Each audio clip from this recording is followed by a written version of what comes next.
23-24 मई को ट्विटर पर एक और नई आंधी आई और ये आंधी थी #सेव लक्षद्वीप की। ऐसा क्या हुआ कि ट्विटर पर लक्षद्वीप का इतना बड़ा कैंपेन चलाया गया, इसी के बारे में आज इस वीडियो में हम आपसे बात करेंगे। तो चलिए शुरू करते हैं। आपको बता दूं कि लक्षद्वीप बना है 35 छोटे छोटे आइलैंड से और इन आइलैंड का टोटल सरफेस एरिया है 32 स्क्वायर किलोमीटर। इनकी टोटल पॉपुलेशन है 70,000 के करीब और लक्षद्वीप इंडिया की स्मॉलेस्ट यूनियन टेरिटरी है।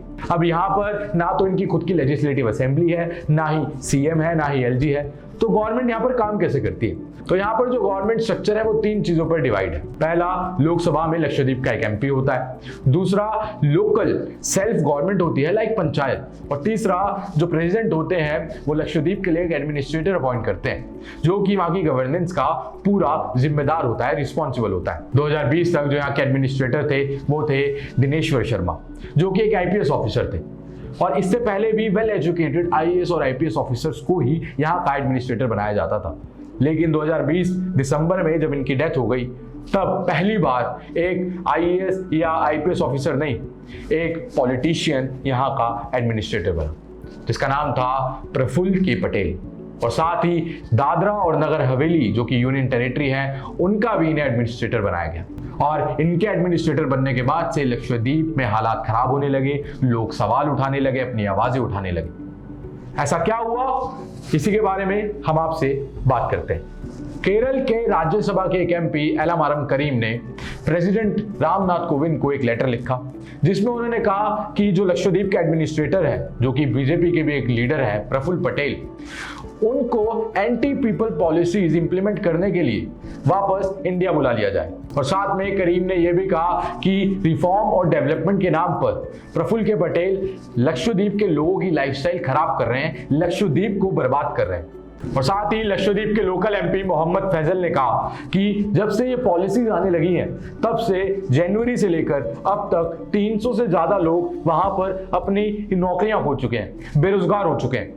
तो इन लोगों ने ऐसा क्यों कहा? ऐसे कौन से रिफॉर्म्स हैं जिसकी वजह से जो लक्षद्वीप के लोग हैं वो ही नहीं बाकी और भी लोग इसके खिलाफ हैं? तो इसके बारे में हम आपको बताते हैं। मोटे मोटे तौर पर ये 4 ऐसे लॉज हैं या 4 ऐसे रिफॉर्म्स हैं जो लोगों को बिल्कुल भी पसंद नहीं आ रहे। जिसमें पहला है LDAR यानी कि लक्षद्वीप डेवलपमेंट अथॉरिटी रेगुलेशन, जिसे जनवरी 2021 में पेश किया गया। इसमें एडमिनिस्ट्रेटर को पूरी पावर दी गई है कि इंफ्रास्ट्रक्चर और डेवलपमेंट से जुड़े कामों के लिए वो स्थानीय लोगों को अपनी जमीन से हटा सकता है और दूसरी जगह पर ट्रांसफर कर सकता है। दूसरा रिफॉर्म है PASA यानी कि prevention of anti social activity act, जिसमें सरकार किसी भी व्यक्ति को 1 साल के लिए हिरासत में ले सकती है और वो भी विदाउट एनी पब्लिक नोटिस। यानी कि इन शॉर्ट ये सीधा सीधा गुंडा एक्ट हुआ। आपको बता दूं कि लक्षद्वीप में जो क्राइम रेट है वो इंडिया का सबसे लोएस्ट क्राइम रेट है। वहां पर इंडिया में जितने भी क्राइम होते हैं अलग अलग स्टेट्स में, लक्षद्वीप में बहुत कम क्राइम होते हैं। और ऐसे हालात में भी वहां पर ये PASA जैसा एक्ट लाना ये कहां तक सही है? वहां के लोगों का कहना है कि ये एक्ट इसलिए लाया जा रहा है कि कोई भी प्रफुल्ल के खिलाफ ना बोल सके, और अगर कोई उनके खिलाफ बोलेगा तो उन्हें सीधा सीधा हिरासत में इस एक्ट के तहत ले लिया जाएगा। तीसरा एक्ट है पंचायत अधिसूचन एक्ट, जिसमें जिन भी लोगों के 2 से ज्यादा बच्चे होंगे उनको कैंडिडेट इलेक्शन में एज अ कैंडिडेट बनने के लिए एलिजिबल नहीं किया जाएगा, यानी कि वो कैंडिडेट नहीं बन पाएंगे। अब ये जो एक्ट है ये तो समझ से बिल्कुल ही बाहर है, क्योंकि लक्षद्वीप में जो पॉपुलेशन है उसकी कोई भी प्रॉब्लम नहीं है, बल्कि वहां तो पॉपुलेशन पहले से ही कंट्रोल में है। फिर भी ऐसा एक्ट क्यों लाया गया? साथ ही इस एक्ट के तहत पंचायत से उनके 5 डिफरेंट एरिया से पावर्स भी वापस ले ली गई। पहला हेल्थ, दूसरा एजुकेशन, तीसरा एग्रीकल्चर, चौथा एनिमल हस्बेंड्री और 5वां फिशरीज। चौथा रिफॉर्म है पशु संरक्षण 2021, जिसमें वहां पर बीफ पे पूरा बैन लगा दिया गया है। आपको बताऊं कि लक्षद्वीप में जो कल्चर है वो है मलयालम कल्चर, और मलयालम में ट्रेडिशन है बीफ खाने का, लेकिन फिर भी वहां पर बीफ पर बैन लगा दिया गया है। और किसी भी जानवर को मारने से पहले अब वहां पर एक उनका फिटनेस सर्टिफिकेट लेना होगा, और अगर जानवर गाय का बछड़ा या बैल होगी तो उन पर फिटनेस सर्टिफिकेट नहीं दिया जाएगा, यानी कि उनको आप नहीं मार सकते हैं, उन पर सीधा सीधा बैन लगा दिया गया है। और अगर कोई भी इंसान इन जानवरों को कहीं ले जाता हुआ पाया गया तो उसको पकड़ लिया जाएगा और उसको ये साबित करना होगा कि वो इन जानवरों को मारने के लिए नहीं ले जा रहा है। आपको बताऊं कि जो लक्षद्वीप के लोग होते हैं वो अपनी लाइवलीहुड के लिए फिशिंग करते हैं और सस्टेनेबल तरीके से करते हैं। ऐसा नहीं कि उनकी फिशिंग से जो फिश की पॉपुलेशन है वो कम हो रही है। उनकी जो फिशिंग का तरीका होता है वो कमर्शियल फिशर्स जो होते हैं उससे बिल्कुल अलग होता है। अब बात करें लक्षद्वीप में कोरोना की, तो जनवरी से पहले लक्षद्वीप कोविड फ्री था और जनवरी में पहला केस कोविड का सामने आया और अब 28 मई तक वहां पर 7000 केस कोविड के रजिस्टर हो चुके हैं। और इसके लिए भी जो दोषी ठहराया जा रहा है वो ठहराया जा रहा है प्रफुल्ल पटेल को, क्योंकि जब जनवरी से पहले ये प्रोसीजर था कि कोई भी अगर लक्षद्वीप में आएगा तो उसे टेस्ट कराना होगा और प्लस साथ में 14 दिन के लिए उसे क्वारंटाइन किया जाएगा। पर जनवरी में प्रफुल्ल पटेल ने ये प्रोसीजर चेंज कर दिया और नए रूल्स लाए कि अब कोई भी लक्षद्वीप में आ सकता है, उसको पिछले 48 आवर्स की RT-PCR की नेगेटिव रिपोर्ट दिखानी होगी, जिसकी वजह से अब जो केसेस हैं वो बढ़ते ही जा रहे हैं, रुकने का नाम नहीं ले रहे। साथ ही आपको बता दें कि जहां लक्षद्वीप में अल्कोहल बैन थी, लक्षद्वीप के एक आइलैंड के एक रिजॉर्ट में ही शराब की दुकान थी, वहीं अब इस बैन को भी हटा दिया गया है और शराब की दुकानें और खोलने के लिए परमिशन दे दी गई है।